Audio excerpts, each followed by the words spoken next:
Greetings, friends. My name's Eli Sachs. I'm the director of the Jewish Publication Society, and I'm here today with Nancy Berg, who's a professor of Hebrew and comparative literature at Washington University in St. Louis. And most importantly for us today, along with Professor Mark Saperstein, she's the author of a new JPS book that's just been published entitled Exile and the Jews, Literature, History, and Identity. You can see it right here. For those of you who haven't yet read it, it's really quite breathtaking, both historically and literarily. It's part of our Anthologies of Jewish Thought series, and it represents the first comprehensive collection examining Jewish responses to exile from the biblical period to the modern day. In particular, it gathers texts from all genres of Jewish cultural creativity to explore how the realities and interpretations and experiences of exile have shaped Judaism, Jewish politics, and Jewish identity. Professor Berg, thank you for taking the time to speak and think together today, and more importantly, for putting together, along with Professor Saperstein, this wonderful collection. Well, thank you. So if we pick up the book and look on the back, we read that your collection will explore what you call the multidimensional nature of the concept of exile.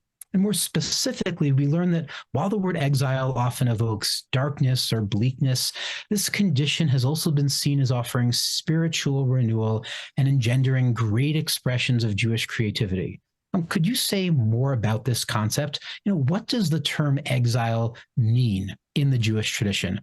What sorts of experiences does this term refer to, apply to? And what are the different sorts of assessments and value judgments Jews have associated with this concept? Well, to answer on one foot, I would suggest that the majority of the Jewish experience has happened outside of the land of Israel, has happened in exile, that these great expressions of Jewish cultural creativity, whether it's Babylonian Talmud or medieval philosophy or the wonderful poetry from the Golden Age of Spain, all take place in exile.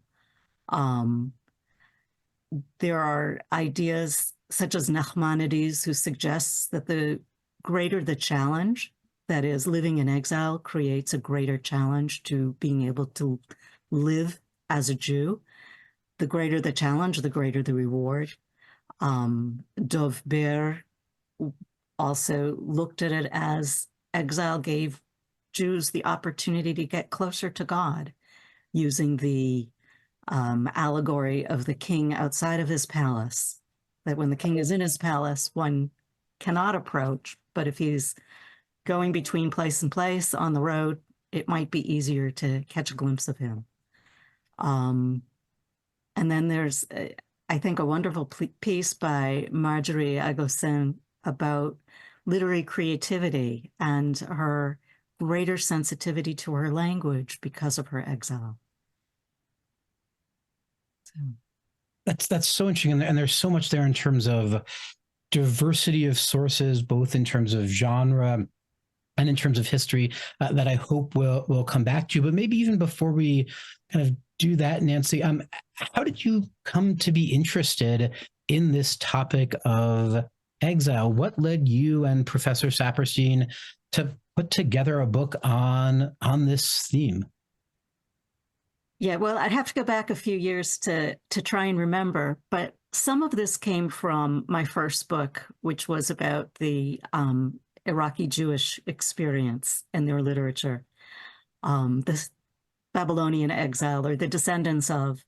And I looked at the contemporary experience and the ways in which the personal or communal experience of the uprooting of Jews from Iraq in the 20th century bumped up against the sort of religious ethnic idea of exile, that the majority of Jews from Iraq moved to Israel in the middle part of the 20th century.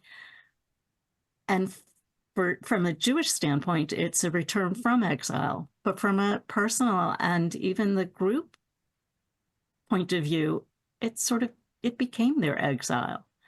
And that intrigued me. And so I became more and more interested in just the idea of exile. And that was one hand. And then on the other hand, I thought, I had this wonderful colleague who seemed to know so much and be so intelligent, the historian Mark Saperstein. And I thought, if I taught with him, I would learn so much. And so we had a program on literature and history, and I suggested to him, what about co-teaching? And he was gracious enough to agree. And so it was a challenge, I have to say. It was a challenge to keep up with him, and it was a challenge on many fronts. But as we developed the course book, I think we came to realize that it was a book. It could be a book. And it just took us a number of years until our schedule synced. Well, certainly the experience of working through the material here is very much like the experience of working through a course taught by two master teachers. So I love that it actually emerged in that context. But maybe I'd love to actually go back for a moment to the first part of what you just said, in that interesting dynamic where, for at least one community, they felt themselves so rooted in their diasporic, in their non-land of Israel location, that experience of going back to the land of Israel was actually not experienced as a journey of return, but as another kind of exile.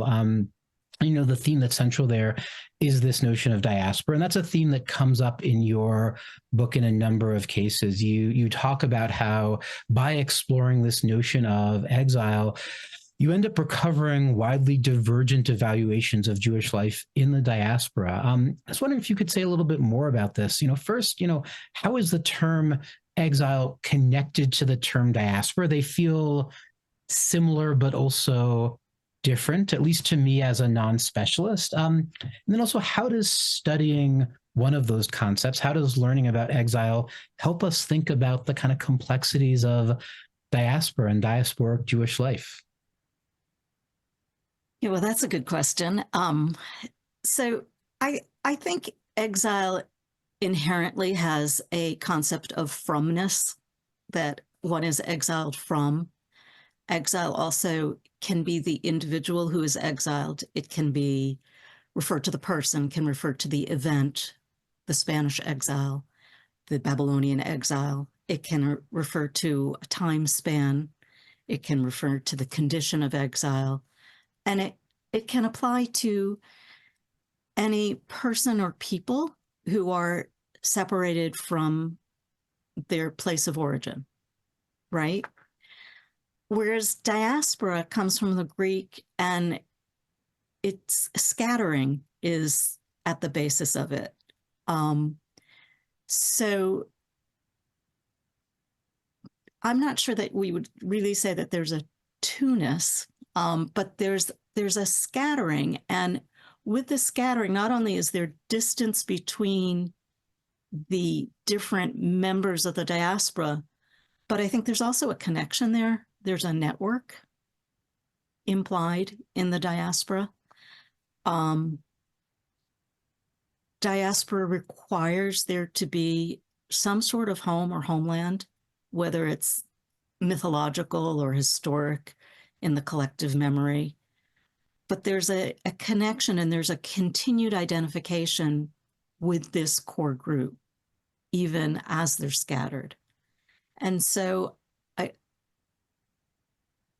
they overlap.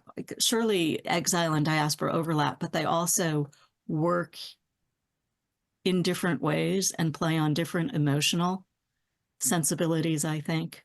Diaspora also, even though it's a Greek term, it's very much rooted in the Jewish experience, but has, in more recent times, come to characterize other groups, whether it's the African diaspora or other diasporas as well. That's so interesting. And do you feel like this experience of recovery and this work of recovering these different experiences of exile in the Jewish tradition has kind of shed light for you on diaspora experience? You have this really striking moment on the back of the book where it talks about how, thinking about exile has really brought to the fore these diverse evaluations of Jewish life in the diaspora. Are there ways in which this concept of exile, however different it is from diaspora, has helped you, can help readers think in new ways, more complicated ways about kind of diasporic Jewish life? Oh, I think for sure. I think one thing that I recognized fairly early on is the necessity of exile for the Jewish story, and the diasporic experience, that being exiled from the temple, this might be not a popular sentiment, but I think it made Judaism survive. I'm not sure there would have been, that we would have Judaism today if it had remained a temple cult. And by the exile, that in a way freed the religion and the culture from a specific geographical location, made it portable, made it flexible, made it sustainable. Yeah. Well, and I don't think know if I answered your question. no, that's fascinating. You describe that as as a potentially unpopular opinion, but I think it's one that has a long and proud history in Jewish thought, of thinkers arguing that it's precisely that moment where Judaism can imagine itself as not rooted in a particular place, even as it's deeply connected to a particular place, that sort of allows the tradition to take shape and flourish. Actually, precisely on that topic of different forms of Jewish life and the different ways in which Jewish life is played out, in your answer to the first question, you talked about the different kinds of sources that have emerged from exile. And really, one of the most striking features of the book is precisely that sweep of sources, both in terms of genre and in terms of historical time period. You include everything from the Bible to modern literature, from rabbinic texts to contemporary political writings, from philosophy to poetry. How did you and Professor Saperstein go about selecting those sources? And why did you decide to include such a wide range of material? Well, thank you. We began, of course, with the course materials, and then continued collecting. And because it took so long for our schedules to match up, we had a lot of time to collect. And so we collected, and then we had to cull. I have boxes surrounding me of material. We couldn't include everything. We looked at also trying to balance between periods, perspectives, identities, and so forth. And also we were limited sometimes by copyright and translation issues, and space considerations. But I think we just wanted to look at the richness of the exile experience, and the richness of Jewish sources and Jewish culture. So kind of building on that for a moment, what source or sources will readers be most surprised to see included here? Bracketing the material that ended up staying in those boxes and not making it in. What material do you think is going to most surprise readers, and why did you decide to include those surprising sources or that surprising source? Well, at this point, nothing surprises me because I've gone through it so many times, but I think it depends on who the reader is, what expectations they bring to it. So maybe this isn't fair, but I'm going to turn the question on you and ask, what surprised you? Yeah, that's a really interesting question. I'm going to try to resist the temptation to find a way to turn the question back on you. I guess to me, one of the things that was most surprising, maybe this is less about particular sources, more about genres, is the way in which this really broadens the notion of kind of Jewish creativity. I mean, I'm opening up the table of contents right now as we're speaking. And when I see here, kind of both material from kind of classical or medieval sources and kind of big names in modern Judaism, but I see a tremendous amount of contemporary literature here. I see I see some work by non-Jewish figures here. And I guess that to me was particularly maybe striking. The way in which the story that you tell here isn't one that privileges kind of what we might think of as classical or canonical Jewish sources, but one that, at least as I read it, and you can correct me if I'm wrong, has no hesitation about saying that contemporary Israeli author or a late 19th or early 20th century Yiddish writer, or in some cases a non-Jewish thinker, belong as much in a volume on Jewish experiences of exile as a text from the Babylonian Talmud, a passage about homeland from the book of Exodus, or a work of medieval Jewish philosophy. That to me was really striking. It feels to me, at least, like this book is making a pretty powerful claim about either whether there's such a thing as a canon when it comes to Jewish literature, or just how broad a net we need to cast. I don't know if that's something that you and Professor Saperstein were thinking about, or whether I'm just projecting my own experiences onto your book here. No, I think you've got a lot of it. Of course, he comes from history, I come from literature, so we each brought our own biases to it, and our own interests. And even the way we organized it, when we organized the class, we struggled a little. As a historian, he thought chronologically. As a literary scholar, I thought conceptually. And you can see in the book that we came to a compromise, right? That for me, one of the ideas of language as an arena in which exile can be experienced was really fruitful and very productive. Or looking at the holidays as the Jewish holiday cycle is a story of exile, and a story about exile and different attitudes.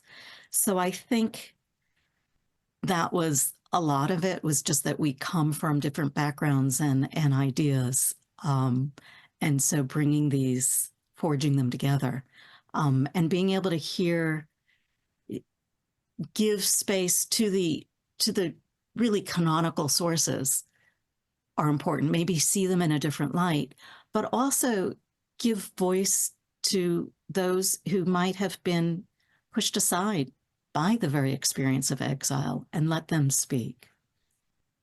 So that's really interesting. Maybe just following up on that note for 1 second, are there any particular sources or particular voices where you're especially proud that you found a way to include them here? Sources that you think have, or voices that you think have not garnered the kind of attention in the academic world, in Jewish communities, where you found a way to get them into this volume and really feel good and proud about finding a space for that voice or that source in the contemporary world?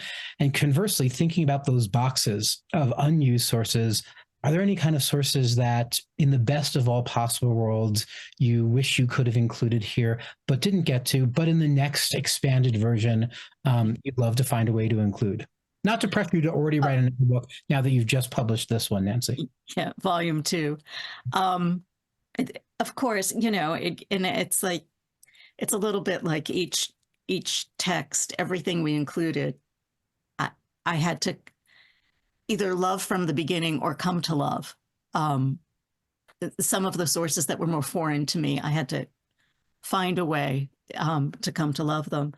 But I think I'm really proud of the coda, where I put in 2 excerpts from Marjorie Agason's work. And can I just read the last paragraph? Please. And this is from her work, I Invented a Country. As for me, I have learned a lot from exile. I learned to love my country with a passion. I have learned the nooks and crannies of my language and have come to use it to give structure to my inner life. I've also learned to broaden my horizons. The world has become a smaller place. I can feel good anywhere. I have an image of carrying a home on my shoulders by carrying my language with me. I can go to Yugoslavia or Argentina and feel fine because my home is my imagination. That's so powerful, and that last line about the home being an imagination is so evocative. Can you? I suspect that many people watching this recording might not be familiar with this author. Can you give us a little bit of background on who she is and where this text comes from? Marjorie Agassiz is a poet, essayist, and professor at Wellesley College, and a Chilean writer. But her parents come from refugees from the Holocaust. I believe that her mother fled, or her mother's side fled the Nazis from Vienna, and her father's side fled Tsarist Russia and ended up going around the way and only got to Osorno, Chile in a roundabout way.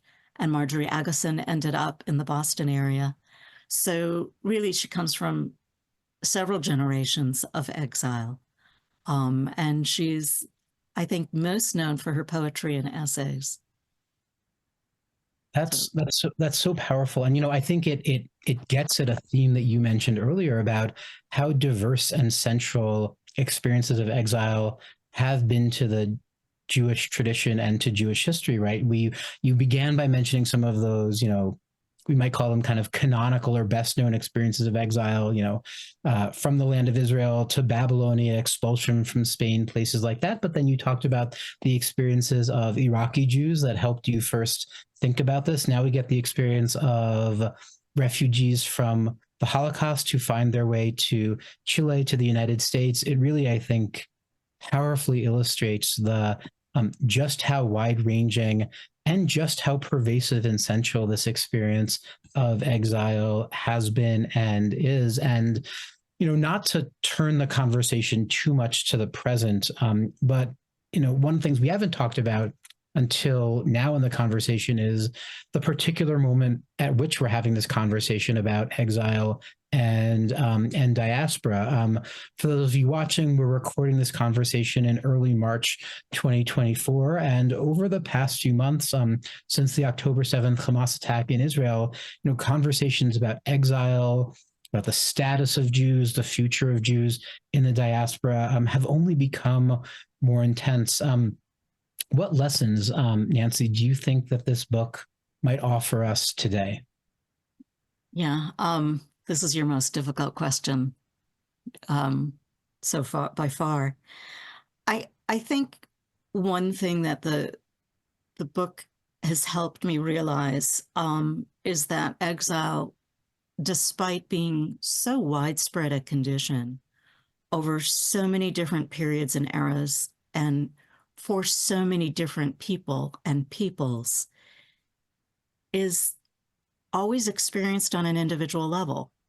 And no matter how widespread, is tragic, has its tragic dimensions.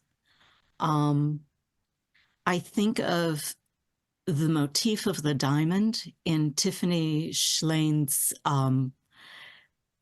short film, The Tribe, where she uses the image of the diamond that is coal that has been under pressure, under intense pressure for a long period of time, emerges as something, as a substance that is both harder and more precious.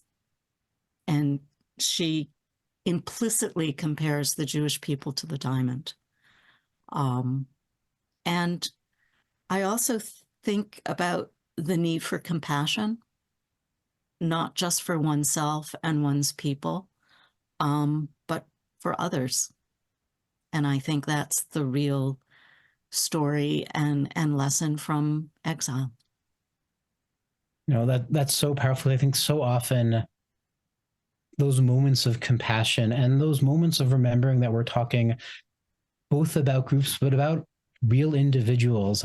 Those are, I think, moments that are really difficult to inhabit and often moments that get lost. So I really appreciate you directing our attention to that against the backdrop of this collection on exile. Well, Professor Berg, thank you so much for speaking with me today. And again, much more importantly, for joining with Professor Saperstein to edit this collection and really to kind of illuminate the past, present, and future of Jewish thinking about exile. For those of you watching, if you'd like to order your copy of this book, and you absolutely should, you can visit our website, jps.org, and there will also be a link in the description of this video below with a special code that you can use for a discount. And just again, Professor Berg, thank you so much for all of your work, opening our imaginations to what exile can and will continue to mean, and for taking the time to think together today. Well, thank you so much for the opportunity. I really appreciate it. And thank you for the hard questions. Well, thank you for wrestling with those questions. I think, you talked about compassion. I think one of the things that's most important for us right now is modeling the intellectual vulnerability that goes into wrestling with hard questions. And this book and your comments during our conversation are, I think, profound examples of what it means to engage in rigorous thinking and also model that kind of genuine and productive intellectual vulnerability. So thank you to you again. Thank you so much.